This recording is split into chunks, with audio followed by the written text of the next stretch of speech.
In today's video, I'm going to do a posy style arrangement in a grouped and textured fashion. If this is something you'd like to learn, keep watching today's tutorial.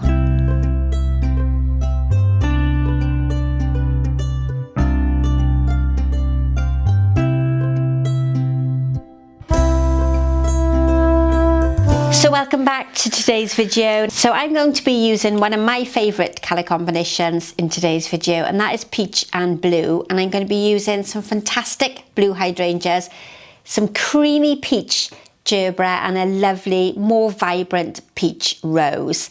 And I'm going to team it up with 3 different types of greenery. But instead of doing that standard round posy shape, I'm going to do something that we call grouped and textured, and it's when all the flowers are grouped together rather than traditionally spread out over a centre line. Now I'm using a raised container that is actually 2 containers glued together. Now I think I've used this previously on the channel, but I've done it with more of a crescent shape arrangement. These are 2 dessert bowls or soup bowls, and they've been glued together to create this footed bowl, which is really fashionable at the moment. And I've attached some floral foam, and I've used a floral frog underneath attached with some floral fix, and that will hold it nicely into place. Now I'm not going to worry about taping it over the top, but if you are a florist and you're delivering this to somebody, or you might be arranging for your local church and you're transporting it maybe from your home to your place of worship, then I would probably put some tape over the top. But I think that's going to be quite secure for the style that I'm going to do. It's not particularly tall and it isn't going to wobble around. And what you're looking to do for this arrangement, this is called a grouped and textured arrangement. So it gives it away in the title. It's a design that needs to have a lot of texture, and groups of flowers and foliage that have contrasting textures. And I'm going to start with Ming fern, or one of the asparagus ferns, to create a bit of a group within my floral design. Now I'm still going to look at creating a round shape. It's going to be a bit flatter than normal, and it's not going to be as domed as that traditional posy. And the flowers that I'm going to be using and the foliages are going to be grouped together to create a bit of impact and a look that's different to that roundy-moundy traditional style. This one is an Aspidistra. This is the smaller size Aspidistra leaf, and it's a really good contrast alongside that fluffy texture of the asparagus. I'm going to roll it and take the stem end back through the leaf. So instead of having that really long flat leaf, I've now got something that's I can control a little bit more. And I'm going to do a couple of different groupings around the edge.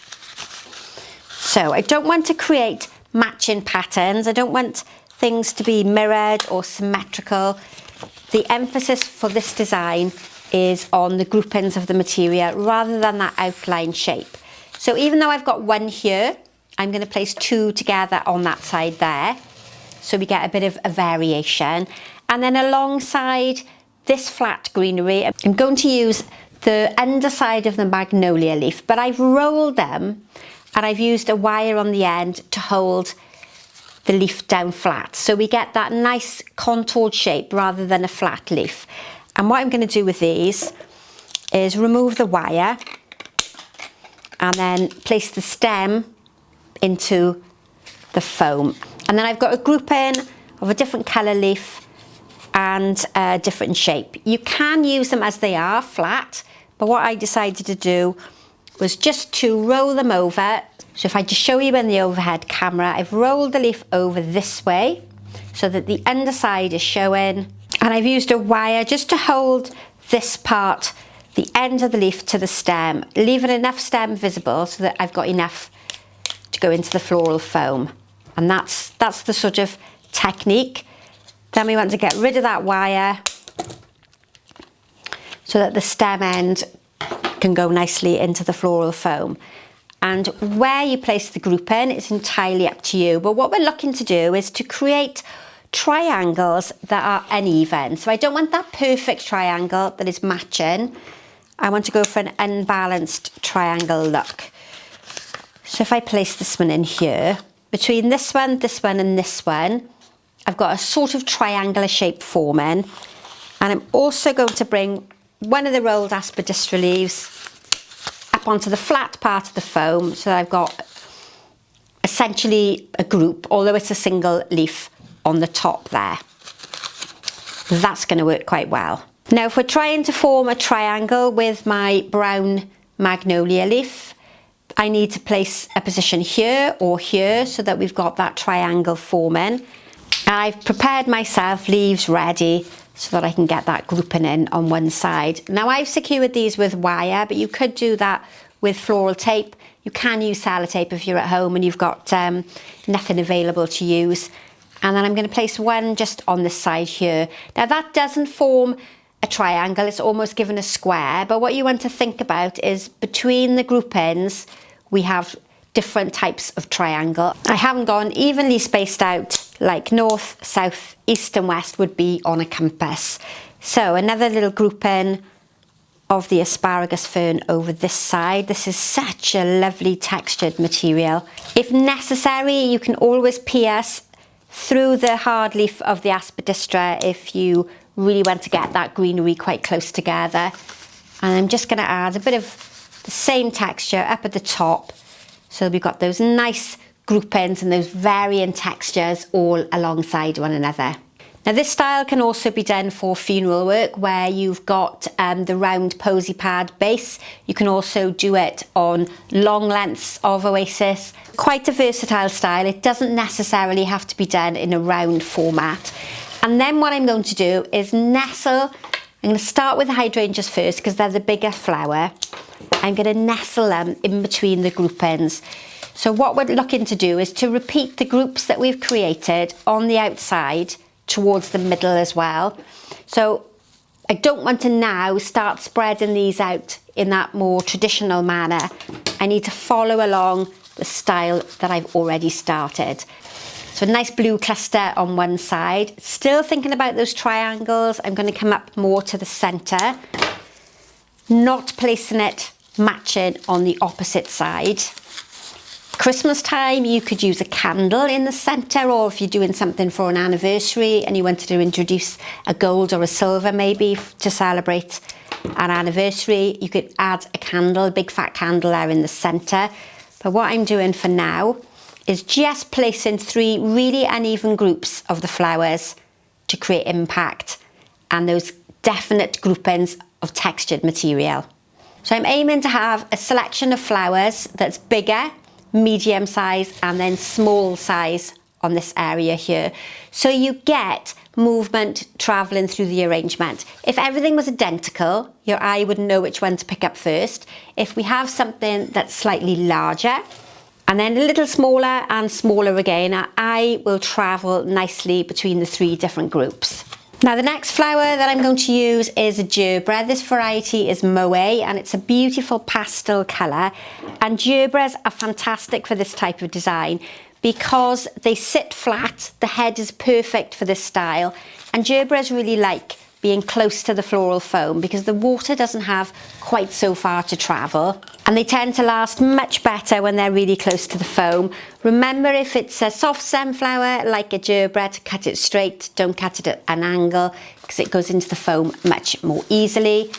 And with this group here, I'm going to do a set of 3 so that it becomes my more dominant group. 3 together, just nestled in amongst that blue hydrangea is going to work really well.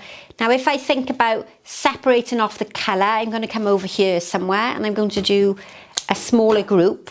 So it's quite easy to do with the gerbera because instead of having 3 heads, I'm now going to use 2 in this position here. Nestle them again.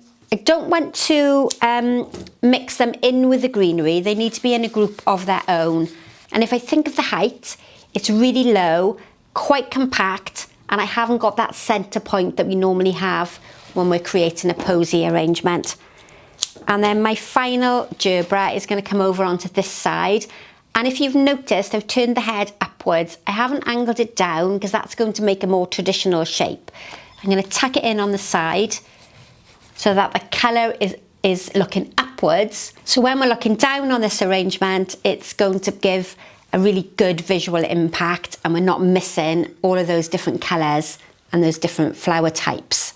Now at this stage I would probably put it down onto the ground because you can normally see the arrangement more clearly the further distance you are away. But I'm hoping I'm doing a fairly good job of evenly spacing out the colour. So my final flower is this beautiful rose. Now I can't quite remember the variety, but I will put it on the screen in front while I'm editing. And if you ever want to know the types of flowers that I've used, then look in the description box, which is underneath the video, because that will give you a list of everything I've used in the tutorial. And there are also links in the description box to some PDF workbook guides that are over on the website shop that give you instructions on the elements and principles of design. And those are all for sale on the website, and you can download them to your laptop or to your computer or even your phone. And they are handy guides that are going to help you understand the sort of rules in floral design. So far with the rose, I've got a smaller group and a slightly larger group. Now I've got to think about where I'm going to put in my larger group of the rose so that we've got those 3 clear groupings.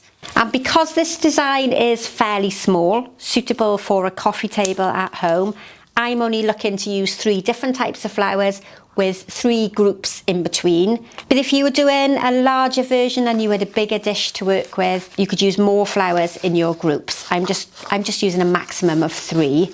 But hopefully you can see how lovely all the different types of flowers are, how they contrast really well against one another, and how the blue and peach, which are colours that are opposite one another on the colour wheel, work really well together. And if you're not quite sure how the colour wheel works, so colours that are opposite one another are classed as complementary. So this would have originated from blue and orange, which are colours that lay opposite one another on the colour wheel. Peach is a form of orange, and it's a colour combination that I really love to work with. It's not everybody's cup of tea, but I find it really pleasant. And it reminds me of the 80s, which is when I started training to be a florist. So I really enjoy working with it. So this is a different way of looking at a posy arrangement. This is what we call grouped and textured in the floristry world. And we use this a huge amount in lots of different styles of work. And I hope you've really enjoyed it. So as ever, don't forget to subscribe to the channel, hit that notification bell if you want to be told every time I upload a new tutorial, and add a comment in the box below, because it's really interesting to find out what you think of all these different types of designs. So thank you very much for watching. I look forward to seeing you very soon. Bye for now.